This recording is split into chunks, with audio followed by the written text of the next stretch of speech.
Good afternoon and welcome to Sous Vide lamb chops. Ready for duty are 4 lovely loin lamb chops. We're going to season them with lemon, onion, pepper, garlic powder, onion powder, Penzeys Turkish seasoning, black pepper, and Aleppo pepper. Ready to get started? First, trim the lamb chops of any fat you don't want. Prepare the sous vide marinade. Slice the onion and cut the lemon in half. To make the rub, mix the remaining spices. With your fingers, spread the rub on the chops and press down to make the rub stick. Cut a vacuum sealing bag big enough to hold the chops and the onion.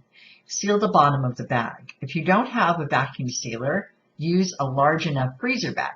Put the chops and the onion in the bag. Squeeze the juice of half the lemon into the bag as well. Make sure the bag is flat on the counter in front of the sealer. Vacuum and seal the bag and put it in the vessel with the immersion cooker.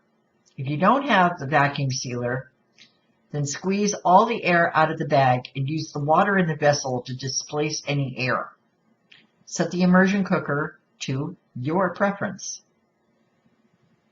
When the chops are done, keep them in their bag and put them in the refrigerator. Leave them in for about 20 minutes. This is to prevent them from overcooking when they're browned. They can stay in the fridge. Heat a cast iron skillet or griddle to very hot. When the grill is ready, remove the chops from the bag and put them on the cast iron. Cook them until they have browned, about 2 minutes, then turn and brown on the other side. Enjoy!